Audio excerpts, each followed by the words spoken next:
solo la razón vence. Canta y resiste con la CONAIE. Sean bienvenidos y bienvenidas.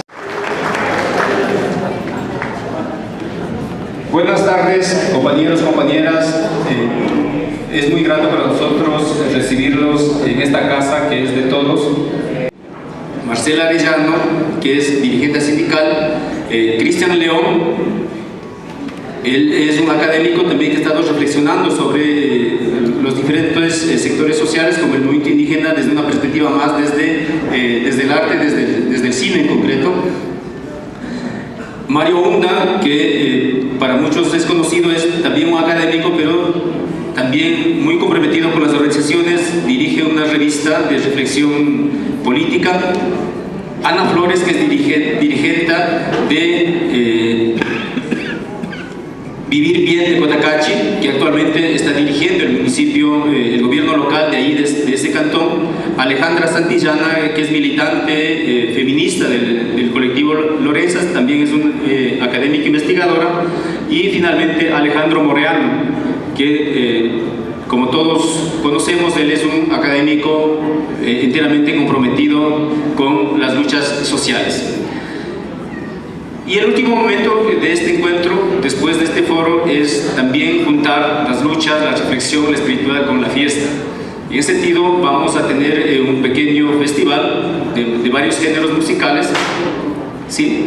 Y bueno, el objetivo de este foro es cuáles son las miradas que tenemos desde distintos sectores, desde distintas experiencias sobre la realidad de la lucha del movimiento indígena.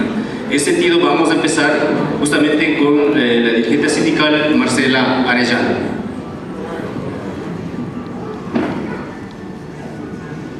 Gracias, compañero Flores Milo. Es importante esta junta de todos y de todas, que venimos desde diversas organizaciones, desde diversos movimientos, a decirles a nuestros compañeros de la CONAIE que esta es una casa de todos, que este es un proceso de lucha de todos. Flores Milo, cuando se comunicó conmigo vía Facebook, me había dicho que es preciso reflexionar la unidad y la unidad entre el movimiento sindical y la CONAIE, el movimiento indígena. Había preparado algunas reflexiones sobre el tema de la unidad, más que desde el conocimiento del movimiento indígena, ¿no? El movimiento indígena para mí, como lo había dicho en el anterior evento que tuvimos, es un movimiento que es un referente de lucha, ¿no? Lo he visto crecer, lo he visto fortalecerse, tener sus subidas y bajadas. Y de hecho para el movimiento sindical, que durante una buena temporada estuvo en reflujo, el movimiento indígena sustituyó las luchas durante un momento importante de la historia del Ecuador. Se juntó con otro movimiento sindical, el movimiento petrolero, para defender la lucha contra la privatización, ¿no? La privatización de la seguridad social, de las empresas eléctricas. Sí, ese es el referente de lucha que nosotros tenemos. Y ahora en este momento que nos juntamos el movimiento obrero tradicional, el Frente Unitario de Trabajadores, y la CONAIE, para nosotros constituye un momento histórico. Es un proceso de lucha que lo veníamos buscando y anhelando desde hace mucho tiempo. Y en este momento, yo digo de profundo dolor, porque para las organizaciones sociales, para quienes en el 2005-2006 levantamos una propuesta política y la compartimos con ese entonces candidato a la presidencia de la República, y luego este hombre fue tomando una vía distinta, esta vía distinta se ha constituido en un momento de profundo dolor, porque nos sentimos nuevamente traicionados. Y esto ha significado también un reencuentro con las organizaciones históricas, un levantamiento nuevamente del Frente Unitario y el levantamiento también del movimiento indígena con la CONAIE al frente. Yo hice algunos apuntes que creo que es necesario reflexionarlos para mirar el siguiente momento del proceso unitario. Ahorita creo que estamos en la unidad de acción. pero todavía no nos conocemos profundamente. Yo creo que la unidad para nosotros, para las organizaciones sociales, para las organizaciones populares, es una constante. Nosotros siempre tratamos de perseguir la unidad por el mismo contexto social en el que estamos viviendo, pero asimismo se convierte en uno de los temas más conflictivos, más difíciles de tratar, pues tiene que ver con construcciones sociales. Y la primera construcción social es el ser, la identidad.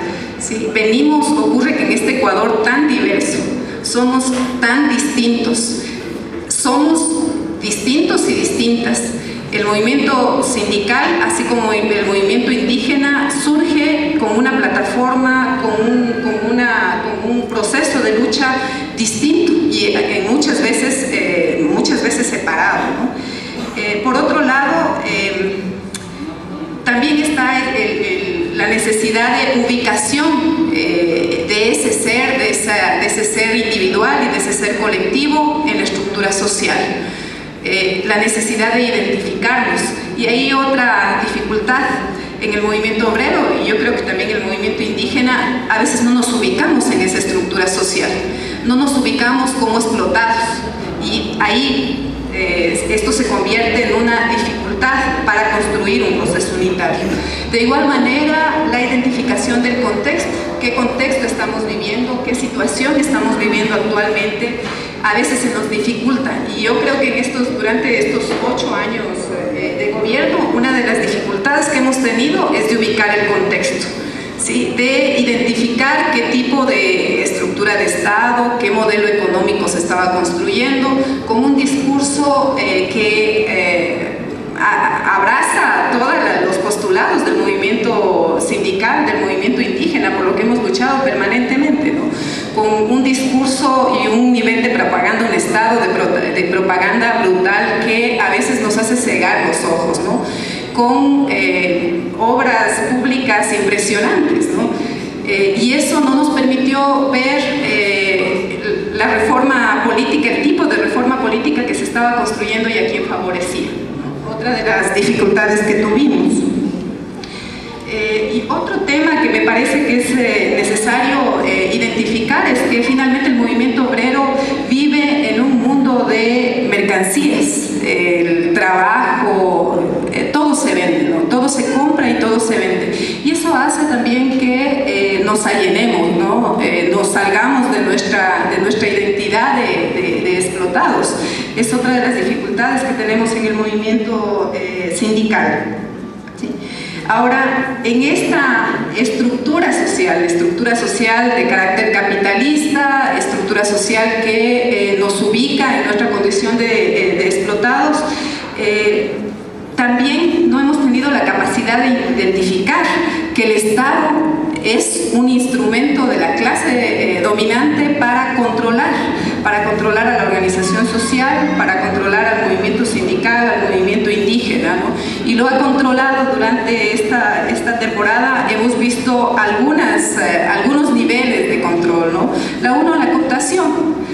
Coopta a dirigentes, coopta a organizaciones, coopta a líderes sociales. Si no puede cooptar, los divide. Lo que ha pasado con el movimiento sindical, iniciamos con creo que 5 organizaciones, confederaciones nacionales, ahora tenemos 8. ¿Sí? Y el gobierno dice orgullosamente: yo hice eso, ¿no? El resultado del crecimiento del movimiento sindical es la actuación del gobierno. Esa es la información que da en foros internacionales. Ocurre también lo mismo con el movimiento indígena y con las diversas organizaciones sociales. Si no las puede dividir, las reprimen, ¿no?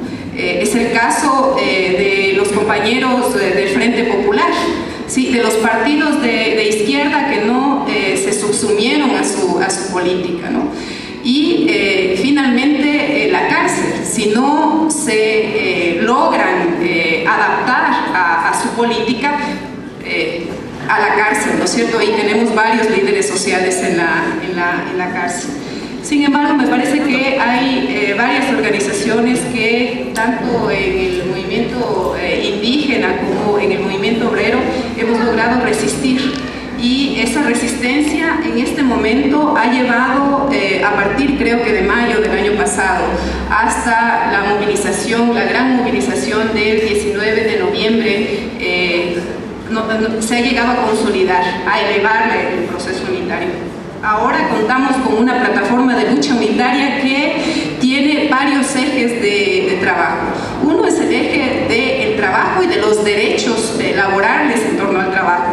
El otro es el eje de los derechos de la tierra, ¿no es cierto? Todos los derechos en torno a la propiedad de la tierra, al acceso a crédito, al acceso al agua.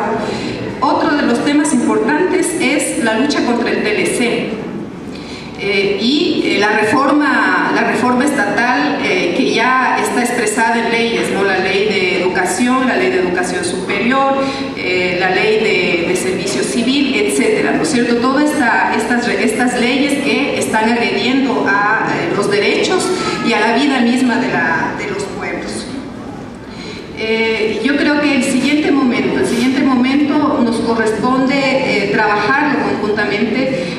La consolidación del proceso de lucha unitario implica ir más allá de un proceso de acción, implica discutir estrategias, implica discutir el horizonte político de las organizaciones sociales y de la organización sindical. ¿Qué quiere la organización sindical de este país? ¿Cómo lo sueña? ¿Cómo lo piensa? Y en función de ese horizonte político, trabajar el proceso unitario y ojalá en algún momento llegar a un proceso de unidad orgánica.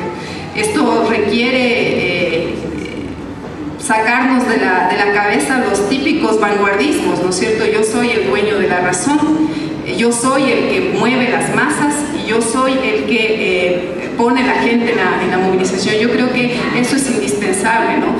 Hemos construido un colectivo de dirección nacional. Ese colectivo de dirección nacional creo que está reflejando esa posición, esa necesidad de ir construyendo colectivamente el proceso de lucha. Y ojalá también que ese colectivo de dirección nacional logre incluir a más organizaciones para consolidar el proceso unitario y luchar por lo que tanto hemos soñado, ¿no? Un país distinto, y que no entreguemos a los gobernantes de turno.